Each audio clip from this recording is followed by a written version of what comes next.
A boat ramp in Osterville will soon get an update. Improvements to Main Street in Cotuit await approval. And town staff want resident input on how affordable housing funds should be used. These stories and more on this episode of Barnstable Today. It's Wednesday, April 16th, 2014. I'm Sarah Mannel.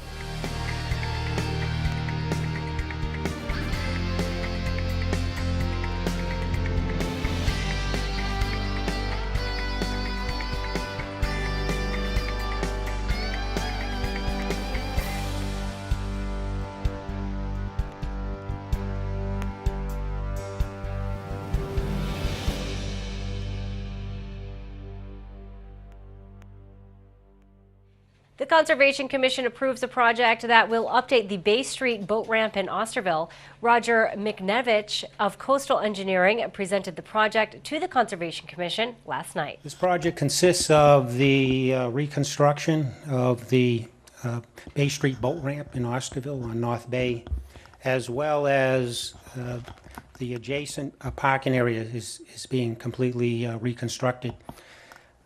What I've shown here on this plan is there's two actual site plans shown. One is an existing condition plan on the left that you can see. That's exactly what's going on now, and I can explain a few things on this plan. The existing Bay Street continues on down, straight down. There's a pair of catch basins, maybe about 380 feet north of where the boat ramp is. Stormwater flows down the road now, down Bay Street and down the boat ramp, which is actually an asphalt boat ramp as well. Also, the paved parking area, there's no formal stormwater drainage, so as part of our work, we have to address stormwater drainage issues. The boat ramp project consists of the reconstruction of the existing boat ramp in the exact same footprint. We're not getting any bigger or proposing any changes to its dimensions as it presently exists. Following McNevich's presentation, the Conservation Commission unanimously approved the reconstruction of the Bay Street boat ramp in Osterville. The town of Barnstable wants to make improvements to Main Street in Cotuit. The plan calls for improvements to the roadway surface, improvements to drainage in the area, and it would add some safety features like guardrails. Walter Beluska from Tibbetts Engineering went over the plan in detail during last night's Conservation Commission meeting. Drainage improvements will include drainage structures at the upper elevations of the road where separation from groundwater is suitable, and they'll include leaching catch basins, associated piping, and leaching chambers. Also, another drainage improvement is the installation of a new 4-by-6 foot concrete box culvert at the location of an existing culvert pipe that passes a perennial stream segment beneath this section of the roadway within the wetland. The concrete box culvert will basically be set at the invert of the existing culvert pipe so that the hydrology of the upstream wetland won't be adversely affected. Other drainage improvements will include a grass-lined swale at the lower section of the roadway between the roadway and the Rushy Marsh Pond. Safety improvements will include guardrails on both sides of the roadway at the wetland crossing, and also a proposed pedestrian boardwalk. Right now, because of the lack of shoulder area and the dense vegetation, pedestrians are forced onto the paved roadway in this section. There will also be another section of guardrail at the lower section of the roadway over here. Mike Ford, an attorney representing William Griffin, a trustee of the new Rushy Marsh Realty Trust, expressed concerns about the project. Our research reveals that the area in which they want to do the replication was part of an old county layout in which the town had rights. It was relocated by the county back in 1927 when the road moved up to its current location. And indeed, the town of Barnstable assembled a town meeting in 1930, abandoned all of the town's rights in that road. It's a public document. It's recorded at the Registry of Deeds. And it's my opinion that the abutters on either side of the abandoned way have title and now own the fee in that area. And so I brought that to their attention. I regret this coming in at this late date.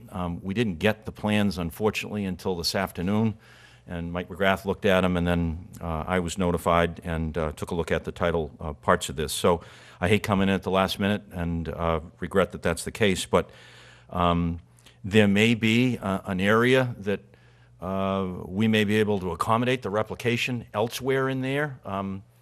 And I suggested to the gentleman from Tibbetts if this could be continued for a couple of weeks. My client has worked very closely with the town on projects out there, and I'm optimistic if we sat down, maybe something could get worked out. This could be back before the commission for a determination. The Conservation Commission voted to continue the application for improvements to Main Street in Katuitt until their next meeting, April 29th. Residents can now weigh in on how funds from the Community Development Block Grant will be used. The money is used for affordable housing and community development activities that benefit low to moderate income residents. Housing Coordinator Arden Cadron says resident feedback is extremely important to the process. This action plan dictates how the CDBG funds will be used for the next CDBG plan year, which starts on July 1st. So it's important to get comments about how we as a committee or you as an individual would like to see those funds used. The comment period opened April 3rd and ends May 2nd. You can submit written comments to Kathleen Gerard in the Growth Management Department at Town Hall. You can either mail them or email them your comments. You can find her contact information on the Town of Barnstable's website. All you have to do is click Departments and then click through to Community Development Block Grant. Residents concerned about the recent armed home invasion in Hyannis will gather at the Barnstable Police Department tonight. Town Councilor Jen Cullum organized the meeting. And the police will be there to answer questions that you may have regarding the investigation and you know, try to maybe mend some fabric in the neighborhood. When anything this violent happens, and I don't care in any neighborhood, in Dorchester it would have been shocking. It's terrifying to the neighborhood, and I really just want to make a plea that we stay positive when we at this meeting and that we show support for the victims, which is it's just really necessary right now. I happen to know the victims personally, and I actually knew the perpetrators from the store, and this type of stuff just rips a neighborhood apart. So I'm interested in getting in front of the whole problem and not losing the momentum that we have on C Street, which I'd like to outline a little bit of, if you don't mind. So for 8 years, I've been fighting really hard to make our place safer. And there's definitely been, you know, glitches, and this is a big one. But I want to keep everybody on target because we have really good things happening on C Street. We're already through 3 visioning sessions there. We're planning on making it beautiful, and I think that will help with this element as well. But I would like to ask all councilors to come if you possibly can. I think it's a town-wide problem. We had the armed robbery in Marston's Mills, and we've had we had home invasions in Centerville. Yeah. You know, we've had a lot going on, so I think that this might be a good forum for everyone to discuss their concerns. Cullum says it's time for Barnstable residents to work together to make our community safer. And, I just think as a town we should pull together on this and really stay positive about making our neighborhood safer for our kids. And I mean, we'll discuss different techniques on how to do that. Maybe C Street needs another burst team. Maybe, you know, other things need to happen there. And obviously I would support that. But I have to say we've been fighting for a long time to have a safer, cleaner, better neighborhood, and we've been doing a really good job. Cullum is encouraging all who attend to stay positive and to be respectful. I believe a couple of the victims will be there, so at the meeting, and I'm asking sincerely that I'd love you to come, and if you come, please be positive and please show support for these people who, you know, we need to make them feel safe in our neighborhood again and safe in their homes. And the honest to God truth is, if somebody wants to break into your house and hurt you, they're going to do it. These people were up at 2 o'clock in the morning, you know, as friends, having fun in their house. And that community meeting will be held tonight at Barnstable Police Headquarters on Finney's Lane at 6 o'clock. All are welcome to attend. Well, be sure to tune in to our hour-long news program weekdays at 7 a.m. On tomorrow's show, we will chat with Town Council President Jessica Rapp-Grassetti. She has a preview of tomorrow night's Town Council meeting. We'll also get an update on upcoming activities at the Senior Center with Chanel Rose. Plus, we'll have all the news and information you need. For Barnstable Today, I'm Sarah Mannel.